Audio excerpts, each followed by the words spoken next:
Bonjour à toutes et à tous et bienvenue dans cette nouvelle vidéo. Aujourd'hui, on va parler d'un sujet hyper intéressant et que vous m'avez demandé à de multiples reprises, c'est de parler de la plateforme Etsy. Avant toute chose, je tenais à recontextualiser ma présence sur Etsy. Qu'est-ce que j'ai fait? Ma présence sur Internet en général et sur les boutiques en ligne. J'ai commencé mon activité en septembre 2020 et j'ai quasiment instantanément commencé les box de produits scrapbooking sur Patreon. Et en parallèle de ça, j'ai ouvert une boutique où je vendais à l'individuel, à l'unité, les produits des box. Je les mettais à la vente directement sur les plateformes. Et j'avais utilisé la plateforme Un Grand Marché. Un Grand Marché, c'est une plateforme française à 100% qui fait concurrence à Etsy, sauf que c'est du 100% français. En termes de gestion, j'entends. Puisque Etsy est une plateforme anglo-saxonne, il y a des gros bureaux à New York et la plateforme en tant que telle est irlandaise. Mais Un Grand Marché, c'est 100% français. C'est les concurrents français de Etsy. J'ai donc décidé de passer sur Un Grand Marché que je trouvais plus sympa parce que faisait travailler des personnes françaises.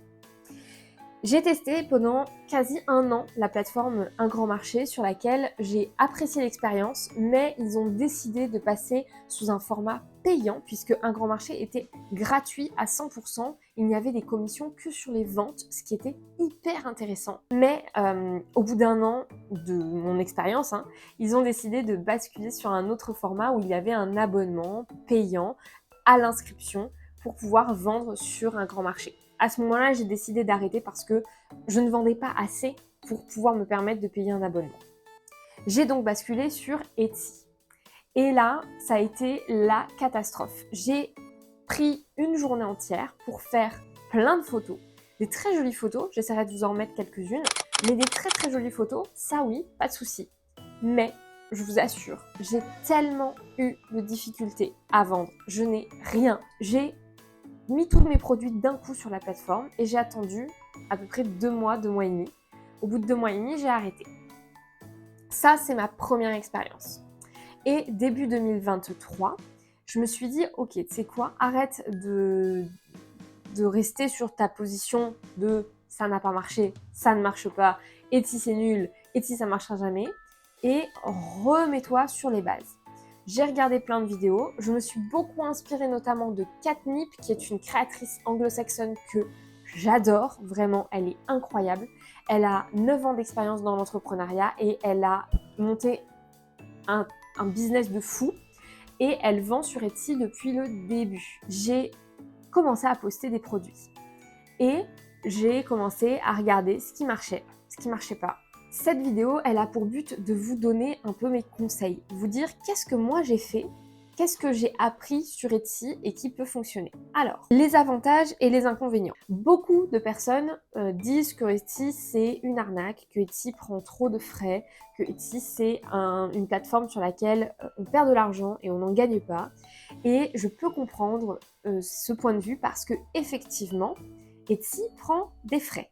Etsy vous mettra en avant si vous jouez le jeu, et c'est là où mes petits conseils vont peut-être vous aider à jouer le jeu de Etsy. Si vous faites bien comme il faut sur Etsy pour mettre vos produits en ligne, etc., il y a moyen d'être mis en avant, peu importe ce que vous vendez. Il faut savoir que Etsy, c'est une plateforme qui est extrêmement connue, et j'ai fait une petite recherche pour vous justifier le prix.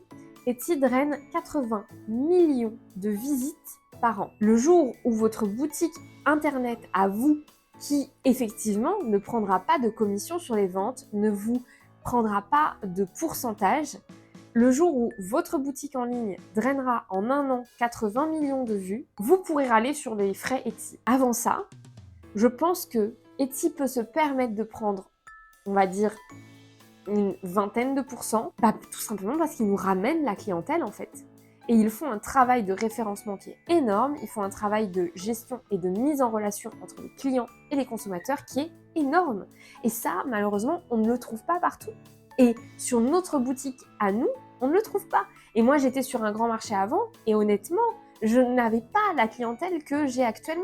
Je ne trouvais pas de clients parce qu'un grand marché prenait peu d'argent et du coup le référencement ne suivait pas derrière. Je compare un peu Etsy, moi, à un magasin dans un centre commercial. Effectivement, si vous avez une boutique créateur dans une petite rue de seconde ligne dans une petite ville, vous n'aurez pas les mêmes loyers que si vous prenez une boutique créateur dans un grand centre commercial où il y a des millions de visiteurs par an, clairement.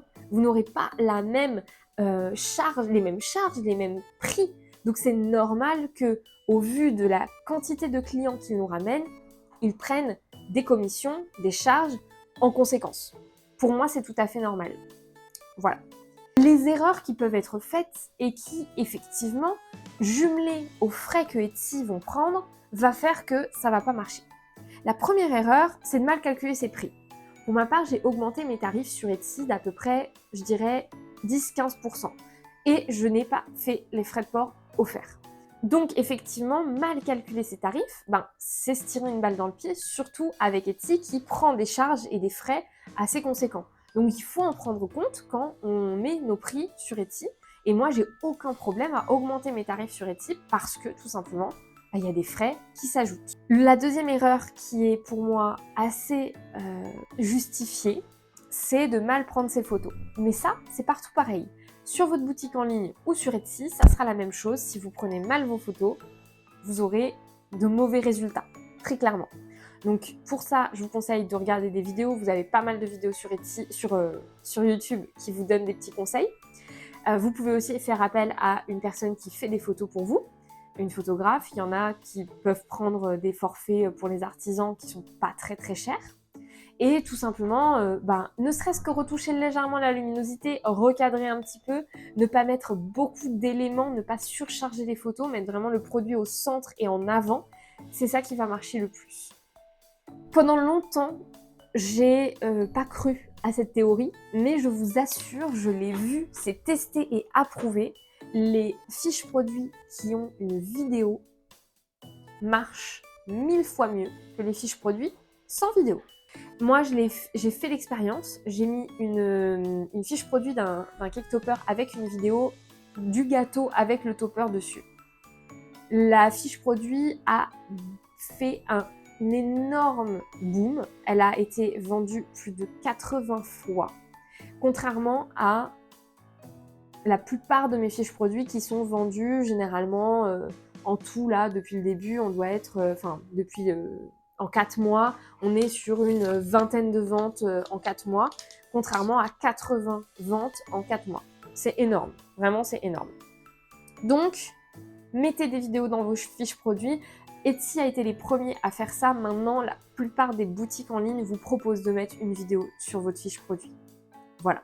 Donc, peu importe sur quelle plateforme vous êtes, vous pouvez le faire, mais sur Etsy, ça aide énormément au référencement de mettre une vidéo. Et enfin, une autre erreur qui peut être faite, c'est de mal évaluer son temps de création. Si vous avez des produits en stock et que vous n'avez plus qu'à les emballer, effectivement, allez-y, faites-vous plaisir, mettez le temps minimum dont vous avez besoin pour faire les emballages, quitte à le rallonger si vous vous faites déborder en termes de vente et de commandes. Mais au début, évidemment qu'un temps de préparation court sera toujours plus vendeur que 3 semaines d'attente. Par contre, si comme moi vous faites de la personnalisation ou de la création sur commande, à ce moment-là, ne lésinez pas sur le temps de préparation de la commande parce que moi au début je mettais peu de temps, je me disais que ça allait mieux se vendre et je savais que j'avais pas besoin non plus d'énormément de temps pour préparer les commandes et au final je me suis fait un peu rattraper et j'ai eu plusieurs mauvais avis parce que j'envoyais le dernier jour, au dernier moment mes commandes. Je vais maintenant vous parler un petit peu de mes astuces, mes petits conseils que je pourrais vous donner pour réussir à décoller légèrement sur Etsy. Après, tout dépend de vous, tout dépend de votre travail, mais pour moi, ce qui a fonctionné, contrairement à la toute première fois où j'ai mis sur Etsy, c'est ce que je vais vous dire là. Le premier conseil que je pourrais vous donner, c'est en ce qui concerne la manière dont on va poster les fiches produits sur Etsy et je pense que c'est le cœur de la technique que j'ai utilisé et que j'utilise encore aujourd'hui. Clairement, je l'utilise encore aujourd'hui. Il ne faut pas poster immédiatement toutes vos fiches produits, puis plus rien. Le mythe de l'ouverture de boutique en ligne où on va tout poster et attendre les commandes à fond, ça peut marcher pour une boutique qui a énormément de clients, qui est très développée et qui fait des collections capsules comme ça oui. Mais pour quelqu'un qui va faire de la création, qui va avoir de multiples produits, c'est pas la bonne stratégie à utiliser. C'est pour ça que pas mal de créateurs et créatrices font ce qu'on appelle des drops. C'est-à-dire que tous les mois, tous les 2 mois, elles vont proposer une nouvelle collection. Elles vont mettre en ligne de nouveaux produits. Pourquoi ? Parce que Etsy, s'il voit d'un coup, bam, 20 produits, puis plus rien pendant 6 mois, en fait, il ne va pas avoir envie de mettre en avant votre boutique. Etsy, pour que vous ayez une mise en avant naturelle de la part de Etsy, il faut mettre des produits en ligne régulièrement. Pour ma part, j'ai créé, on va dire, une 50aine de fiches produits au début et j'ai mis toutes les semaines une petite alarme. Tous les dimanches, je mettais 5-6 fiches produits en ligne. Et j'ai fait ça pendant presque 6 mois. Pendant 6 mois, toutes les semaines, je mettais 5-6 fiches produits. J'avoue, c'était hyper frustrant parce que je me disais je vais passer à côté de certaines ventes. Et si je me mets pas les bonnes fiches produits, les gens pourront pas acheter, etc., etc. Et en fait, je me suis fait violence et je me suis dit, c'est quoi, c'est pas grave. Même si tu loupes quelques ventes, si ça te permet de décoller, fais-le. Je me suis donné 4 mois puisque les fiches produits Etsy, elles sont valables pendant 4 mois. Et au bout de 4 mois, il faut repayer 20 centimes pour remettre la fiche produit en ligne. Je me suis dit, ok, tu sais quoi, tu vas mettre en ligne pendant 4 mois ta fiche produit et tu vas faire ça en fait. Et tu vas tester de toutes les semaines mettre des fiches produits et voir comment ça marche. Eh bien, vous y croirez ou vous n'y croirez pas, ça a fonctionné. C'est le fait que toutes les semaines, j'ai eu mis de nouvelles fiches produits en ligne qui ont permis à Etsy de comprendre que ma boutique, elle était vivante et qu'il y avait des nouveautés tout le temps en fait. Et aujourd'hui, je le fais toujours. Alors, petit à petit, j'ai ralenti un peu le rythme et je suis passée de 6 produits par semaine à 4 produits, puis à 2-3 produits, puis à 5 produits toutes les 15 jours. Et après, je suis repassée parce que j'avais des nouveautés, donc je suis repassée à 5 fiches produits par semaine. Mais j'ai commencé à vraiment mettre au fur et à mesure. Et même, par exemple, au début, j'avais une fiche produit avec plusieurs modèles de Suncatcher dans une fiche produit. J'ai décidé de complètement changer ça et de mettre une fiche produit par Suncatcher, ce qui m'a permis de mettre, j'ai plus d'une vingtaine de modèles de Suncatcher et j'ai mis toutes les semaines 5 Suncatcher. Donc ça m'a fait 4 semaines de publication de fiches produits. Le second conseil qui est indispensable, c'est de bien faire vos fiches produits. Pour ça, il y a 2 astuces. Pour ma part, j'ai fait la première astuce, mais vous pouvez faire la deuxième qui est un peu plus honorable, on va dire. Moi, pour ma part, j'ai une créatrice, je pense qu'elle m'en voudra pas, de toute façon, on fait pas du tout la même chose. C'est Julie de Tersac qui est sur Etsy et elle vend très bien sur Etsy. Après, elle y est depuis très longtemps, mais elle vend bien sur Etsy et elle a sa petite boutique Etsy où elle propose ses produits d'illustration, etc. D'ailleurs, je porte sa boucle d'oreille aujourd'hui. Voilà. Et que j'ai acheté sur Etsy. Et donc elle propose, elle a parlé sur une vidéo qu'elle avait fait, il y a de ça un bon bout de temps, elle avait fait une formation pour apprendre avec Etsy à mettre des fiches produits et à faire ses fiches produits d'une meilleure manière. Et elle avait suivi une petite formation Etsy pour savoir comment faire une fiche produit, comment écrire le texte, quoi mettre dans son texte, etc. Eh bien, quand elle a parlé de ça, je suis allée sur sa boutique Etsy et je suis allée regarder ses fiches produits, tout simplement.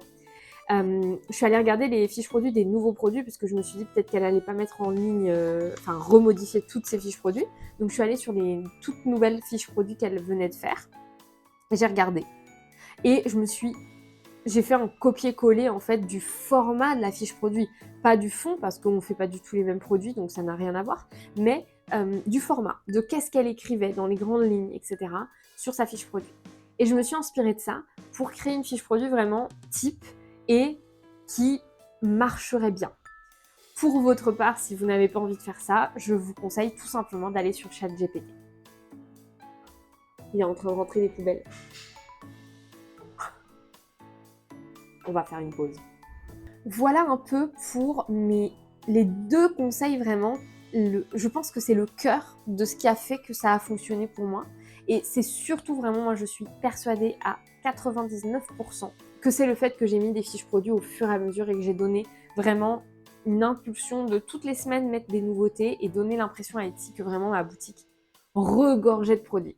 Après, évidemment qu'il y a des petits conseils importants comme la bannière de votre boutique qui doit être bien présentée.